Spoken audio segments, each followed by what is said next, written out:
नमस्कार केएमटीवी टीम में सभी दर्शकों का फिर से केएमटीवी में स्वागत है। दर्शकों हम आए हैं नागपुर के जिला सत्र न्यायालय। जी हाँ, जिला सत्र न्यायालय नागपुर में हम उपस्थित है, जहाँ पे आज है लोक अदालत। दर्शकों, जैसे कि हम कोर्ट कचहरी जो भी सुनते बोलते हैं कि शायरी ने कोर्टाची पाहिजेच दुनिया, तो ये कोर्ट कचहरी जो नाटक चल रहा है अदालत और लोक अदालत।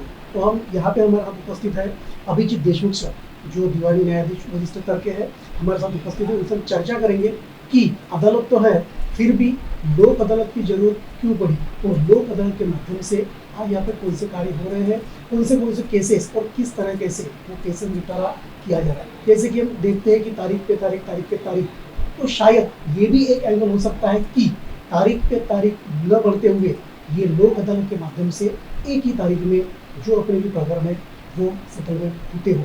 मगर हमारे साथ जज साहब जुड़े देशमुख जी, इनसे हम सीधी बातचीत करेंगे और जानेंगे कि अदालत के बावजूद भी लोक अदालत की जरूरत क्यों पड़ी।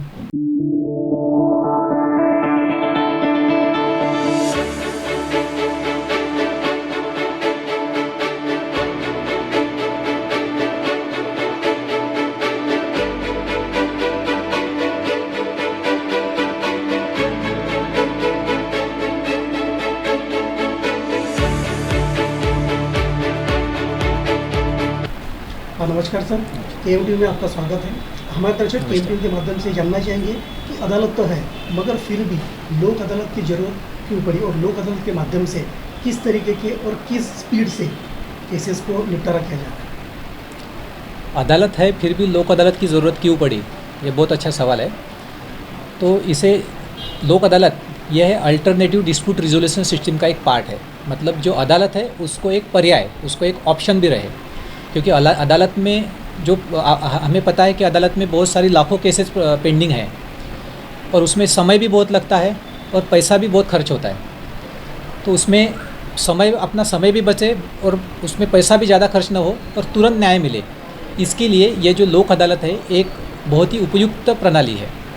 और ये लोक अदालत जो है ये राष्ट्रीय लोक अदालत है। मतलब एक ही दिन में एक ही समय पर ये पूरे इंडिया में लोक अदालत के पैनल बैठाए गए हो और लोक अदालत के जो जजेस है वो लोक अदालत में जो भी प्रकरण है उसका जो है उसमें रिजल्ट देते हैं, उसमें डिसीजन लेते हैं। तो लोक अदालत प्रक्रिया जो है इसका एक इम्पॉर्टेंट जो एस्पेक्ट है वो मैं आपको बताना चाहूँगा कि ये वॉलंटरी प्रोसेस है। मतलब इसमें अपने इच्छा से पार्टीज़ आते हैं, इसमें कोई भी दबाव नहीं रहता किसी भी पार्टी से, और इच्छा से इसमें जो भी तड़जोड़ है, जो भी सेटलमेंट के टॉक्स है, जो भी कंप्रोमाइज़ के टॉक्स है वो वहाँ पे किए जाते हैं। दोनों भी पार्टीज़ को ये बताया जाता है कि लोक अदालत में अगर केस आपका लोक अदालत में डिसाइड होता है तो उसके आपको क्या क्या बेनिफिट्स है। मतलब आपका समय भी बचेगा, पैसा भी बचेगा और भविष्य में फ्यूचर में दोनों भी पार्टी के रिलेशन भी अच्छे रहते हैं। जो भी रिलेशन हो, उनके फैमिली रिलेशन भी हो सकते हैं, पार्टीज़ के बिजनेस रिलेशन हो सकते हैं।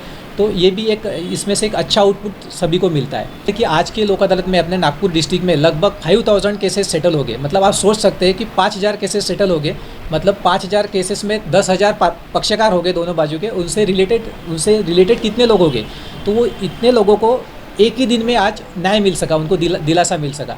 और लोक अदालत का एक अच्छी बात ऐसी होती है कि इसमें विन विन सिचुएशन होता है। मतलब दोनों भी पार्टी को लगता है कि उनका जीत उनकी हुई है। जैसे कोर्ट में डिसीजन होता है तो जिसके फेवर में डिसीजन जाएगा उसको लगेगा मैं जीत गया, और जिसके अगेंस्ट में जाएगा उसको लगेगा कि मैं हार गया। पर लोक अदालत में विन विन सिचुएशन, दोनों भी पार्टी को विन विन सिचुएशन पे वो रहते हैं और उनको एक सेटिस्फैक्शन यहाँ पे मिलता है। तो ये लोक अदालत की खासियत है।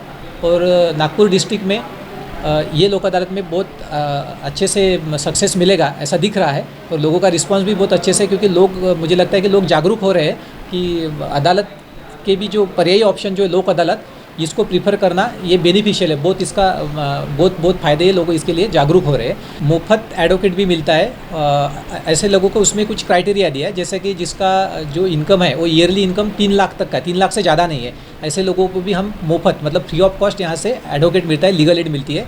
वैसे और भी उसमें कुछ क्राइटेरिया, जैसे महिलाएँ हैं तो महिलाओं के लिए सभी को उनको यहाँ से फ्री लीगल एड प्रोवाइड की जाती है। जैसे SC ST में भी जो लोग आते हैं उनको भी फ्री लीगल एड उनको यहाँ से प्रोवाइड की जाती है। जैसे कि सर ने बताया कि लोक अदालत के माध्यम से उनको बहुत ज़्यादा पैमाने में आना पड़ता है, तो एक तरीके से कम हो गया है। बहुत सारी केसेस, जैसे कि अगर बोलते कि कोर्ट का जजमेंट जो होता है वो जो जीता वो सिकंदर ऐसा होता है, तो हारने वाला पक्ष कहीं ना कहीं उससे नाराज़ी होती है या फिर वो दुश्मनी बढ़ने वाला काम होता है। मगर लोक अदालत से इनके बातचीत करने से ऐसा भी नजर में आया कि दोनों पक्ष की जीत, या किसी को नाराजगी नहीं, किसी खुशी नहीं, या किसी की दुश्मनी भी आगे चले, वो भी मैटर यहाँ पे संतुष्ट में आता नजर आता है, क्योंकि दोनों पक्ष, ऐसा लगता है कि दोनों पक्ष की जीत हुई है। तो ये एक बड़े पैमाने में प्लस पॉइंट है कि ये मैटर ज़्यादा से ज़्यादा लोक अदालत में ही हो। तो सर, हम ये जानना चाहेंगे कि जो केसेस कोर्ट में दर्ज हुए हैं वही केसेस लोक अदालत में लाए जा सकते हैं, या ऐसे भी केसेस अपन डायरेक्ट लोक अदालत में रख सकते हैं? हाँ, जो केसेस न्यायालय में दर्ज हुए हैं वो केसेस तो लोक अदालत में हम रख ही सकते हैं, पर उसके सिवाय जो केसेस न्यायालय में अभी तक दर्ज नहीं हुए हैं वो भी केसेस हम लग सकते हैं, जिसको प्री लिटिगेशन हम कहते हैं। मतलब प्री लिटिगेशन होने से पूर्व जो केसेस रहते हैं वो भी हम लोक अदालत में रख सकते हैं। और ऐसे लगभग 15,000 केसेस हमने ये लोक अदालत में भी रखे जो कि कोर्ट में आए नहीं है। मतलब कोर्ट में आने से पहले ही वो लोगों को न्याय मिलता है। तो आप सोचिए कि इतना अगर उनको कम समय में जल्द अगर न्याय मिलता है तो उसके बेनिफिट उनको कितने हैं। मतलब उनको कोर्ट में आना, हर डेट को कोर्ट में आना, जो उनके जो एक्सपेंस है वो भी, उनका जो तकलीफ है वो कम हो जाती है, और उनके एक्सपेंस जो खर्चा है वो भी बहुत से लगते हैं। मतलब अगर कोर्ट में आते हैं तो आपको वकील रखने पड़ेंगे, और बाकी का सभी जो एक्सपेंसेस है वो आपके बढ़ जाएंगे। तो वो भी लोक अदालत में, मतलब कोर्ट में केस दर्ज करने से पहले भी लोक अदालत में ऐसे लोग आ सकते हैं और उसका ज़्यादा से ज़्यादा बेनिफिट ले सकते हैं। तो ये और प्लस पॉइंट ये कोई बेनिफिट है, जैसा कि वो बोलते हैं केस दर्ज करने के बाद में तारीख मिलती है, लेकिन वो इस तरीके से एक्सपेंस भी आता है। कोई एक्सपेंसेस मैनेज कर पाते हैं या नहीं भी कर पाते हैं। बहुत से लोग सर्वसामान्य रहते हैं जो मैनेज नहीं कर सकते, तो उनके लिए सबसे एक बेस्ट पॉइंट है लोक अदालत। सर, धन्यवाद, आपने जो जानकारी दी लोक अदालत के बारे में।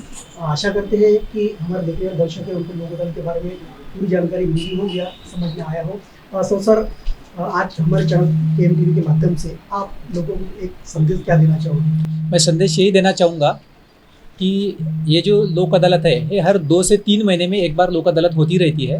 और अभी अगली जो लोक अदालत है वो 25 सितंबर को हो सकती है। 25 सितंबर को उस लोक अदालत नियोजित है। तो ज़्यादा से ज़्यादा मैं लोगों को यही रिक्वेस्ट करूँगा कि आप ये जो लोक अदालत प्रक्रिया है इसका ज़्यादा से ज़्यादा आप सब लोग लाभ लें, और सभी आपके जानकारी में जो भी लोग होंगे उनको भी आप बता सकते हैं कि लोक अदालत के बेनिफिट्स क्या है और उसका ज़्यादा से ज़्यादा हम लाभ कैसा ले सकते हैं। भी जानकारी चाहिए थी वो आपने बड़े विस्तार से हमें बताया है। हमारे दर्शक निश्चित ही वो पूरी जानकारी समझ चुके हैं, और लोक अदालत का महत्व क्या है ये भी समझ में आया होगा। हम आशा करते हैं कि ज़्यादा से ज़्यादा केसेस लोक अदालत के माध्यम से ही निपटारा करें, ताकि हमारा एक्सपेंसेस, हमारा टाइम भी बचे, और हम अपने जो अपना काल है, जो अपना कार्यकाल है, जो अपना व्यवसाय है, उसमें हम निरंतर कार्य करें। तो ऐसे ही विशेष खबरें, ऐसे ही विस्तृत जानकारी हम आपको KMTV के माध्यम से लगातार देते रहेंगे। हमेशा बने रहिए KMTV के साथ। धन्यवाद।